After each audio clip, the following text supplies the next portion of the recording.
Audiobook Academy. Book Summary. The Chronicles of Narnia, The Lion, the Witch and the Wardrobe. C.S. Lewis. C.S. Lewis' most renowned work, The Lion, the Witch, and the Wardrobe, was published in 1950. Even though the novel is the first in a series of 7, the author recommends reading it as the second in the series. The Magician's Nephew is the first book that should be read, and it was released in 1955. It begins during World War II and continues into the future in the fictional land of Narnia, which takes its name from the Italian town of Narni. The lioness Narnia is ruled by Aslan. A humanoid animal, he embodies all the best qualities of both the human and animal worlds. Apart from that, Aslan resembles Jesus, who is referred to in the Bible as the lion. Throughout the series, the character is depicted with a heavy dose of Christian symbolism. When it comes to the story's message, the author clearly used symbolic language. To develop the fantastical universe in which the characters dwell, the author drew inspiration from a variety of sources, including Greek and Roman mythology as well as English and Irish fairy tales. Because of its structure and content, this novel can be enjoyed by adults as well as youngsters. The noblest character in the story is named after the author's granddaughter Lucy, in honor of whom the book is dedicated. Prince Caspian and the Voyage of the Dawn Treader are among well-known titles in the Chronicles. During World War II, the Pevensey family, including Peter, Lucy, Edmund, and Susan Pevensey, is forced to flee London due to the city's vulnerability. In the village of Kirk, an eccentric professor, they were meant to live together. When the kids arrive at your house, they immediately set out to discover everything there is to know. Lucy, the youngest, discovers a large, rusty wardrobe. Upon opening the door, she is transported to Narnia, where she is enveloped in white snow. This is the first time Tumnus, a deer fawn, has ever seen a girl, and he's shocked by her beauty. Since they're in the parallel realm of Narnia, Tumnus extends an invitation to Lucy for tea. Eventually, Tumnus breaks down and tells Lucy that he is a secret servant of the White Witch, who charmed Narnia so that it would always be covered in snow and cold. According to Tumnus, he was commanded to bring Lucy the first human creature he found in Narnia. The witch didn't know Tumnus liked Lucy, so he let her go without mentioning her to her. Lucy escaped Narnia and informed her family members what she'd seen in the wardrobe on the way out. Those who saw her just a few minutes ago doubt her story that she had been sipping tea for hours. Time flows differently in Narnia. After checking the wardrobe and finding nothing, her elderly relatives come to the conclusion that Lucy made it all up. For years Edmund teased Lucy for having an imagination, until one day Lucy vanished inside the wardrobe and Edmund followed her. Edmund arrives in Narnia, but he is unable to locate Lucy, whom he had previously sought. Instead of finding her, he encountered the White Witch. The Queen of Narnia, she claimed, invited Edmund to her castle, where she threw a huge feast and gave him an enchanted cake. Edmund is unable to resist the temptation to devour even more cake. C.S. Lewis was tricked by the White Witch into bringing his family into Narnia so that she might meet them. Lucy tells Edmund what she knows about the White Witch when he returns. Because of the spell, Edmund kept the White Witch's knowledge to himself. Edmund and Lucy have returned to the world they came from. With Edmund's denial, Lucy informed Peter and Susan about Narnia for the second time, but this time she had Edmund accompany her. Seeing things that don't exist, Peter and Susan are concerned about Lucy's mental health, so they consulted Professor Kirk. Narnia does exist, and he is disturbed by the idea that Lucy is unwell. In order to avoid interacting with a group of people they don't want to meet, the youngsters decide to hide in the closet together. They ended up in Narnia as a result of their trust in Lucy's story. To their surprise, they found a note in Tumnus's house that indicated the witch had kidnapped him since he let Lucy go home. A sorrowful Lucy persuaded her family to go and rescue Tumnus.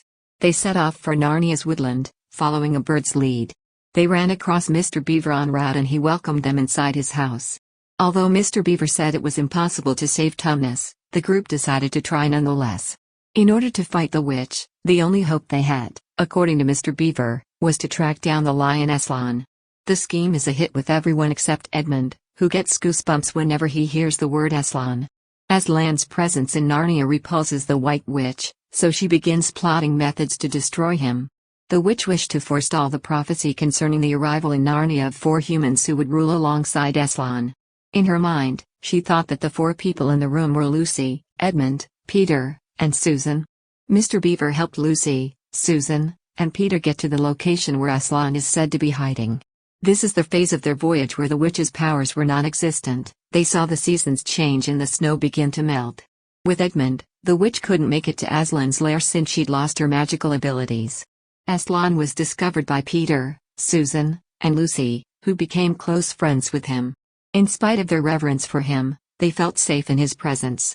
Aslan said he would try his best to liberate Edmund from the witch's curse, and he kept his word. Narnia will be under Peter's rule when Aslan escorted him to a castle and informed him so.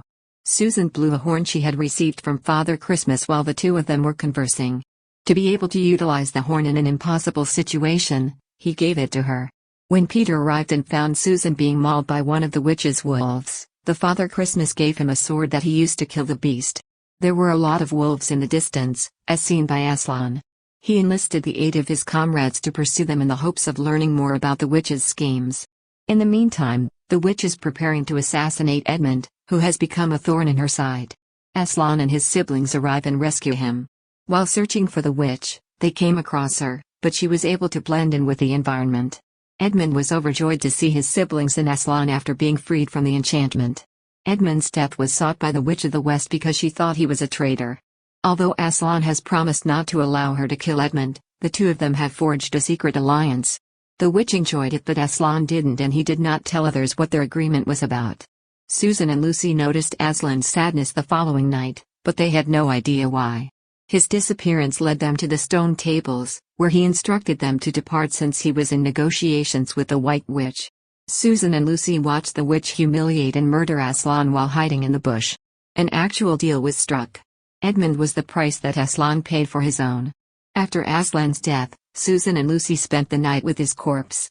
Suddenly, the stone tables where Aslan was slain shattered in half the next morning when they heard a disturbance. The body of Aslan was vanished. To their surprise, they heard Aslan inform them that he isn't fully dead, and that he had returned stronger than ever before.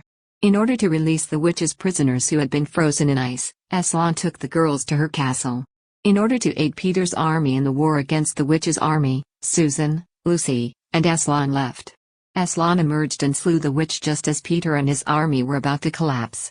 As a result, her army began to disintegrate. In order to redeem his misdeeds while charmed and to participate in the war, Aslan made Edmund a knight.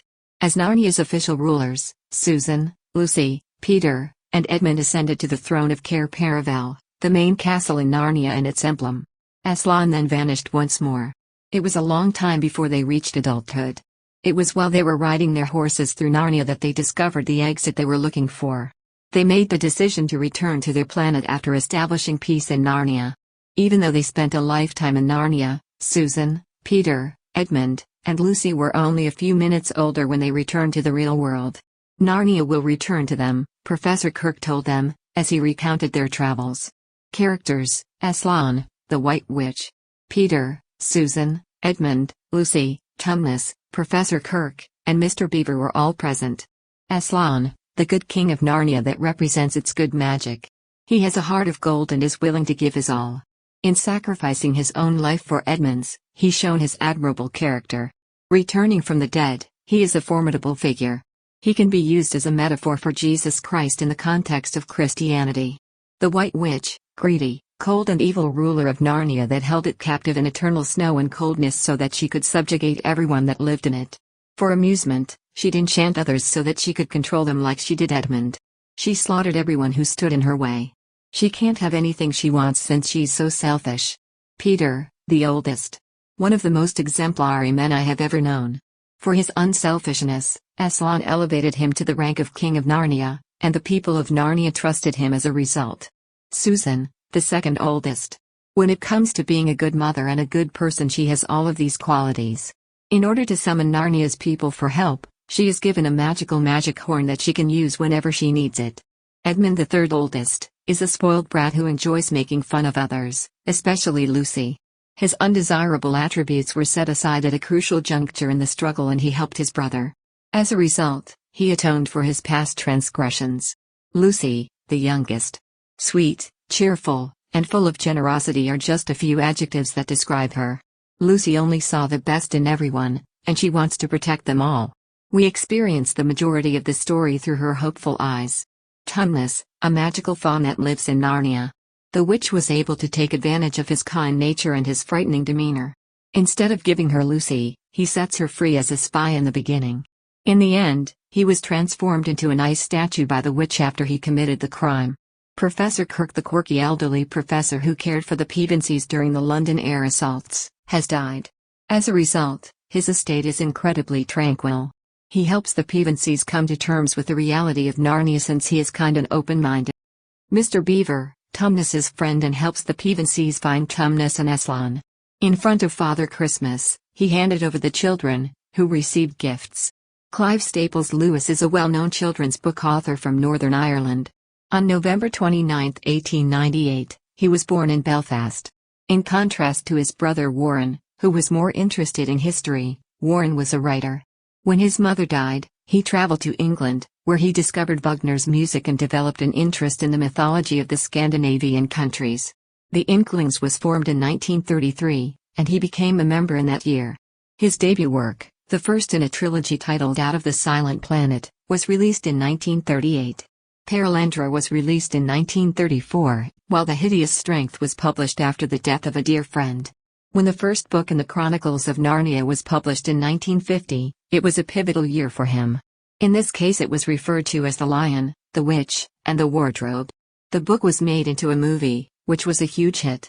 The sequels, Prince Caspian in 1951 and The Voyage of the Dawn Treader the following year, were released. As a result of this meeting, Joy Davidman Gresham would go on to become the author's wife. In 1935, we get The Silver Chair, followed by The Horse and His Boy in 1954, and Magician's Nephew in 1956. The Last Battle was the title of the final chapter, which was released in 1956. Soon after, he proposed to and marry Joy, only to learn that she had bone cancer. Lewis was heartbroken when he learned of his father's death in 1960. His wife's first husband also cared for her son, Douglas, who was born from a previous marriage.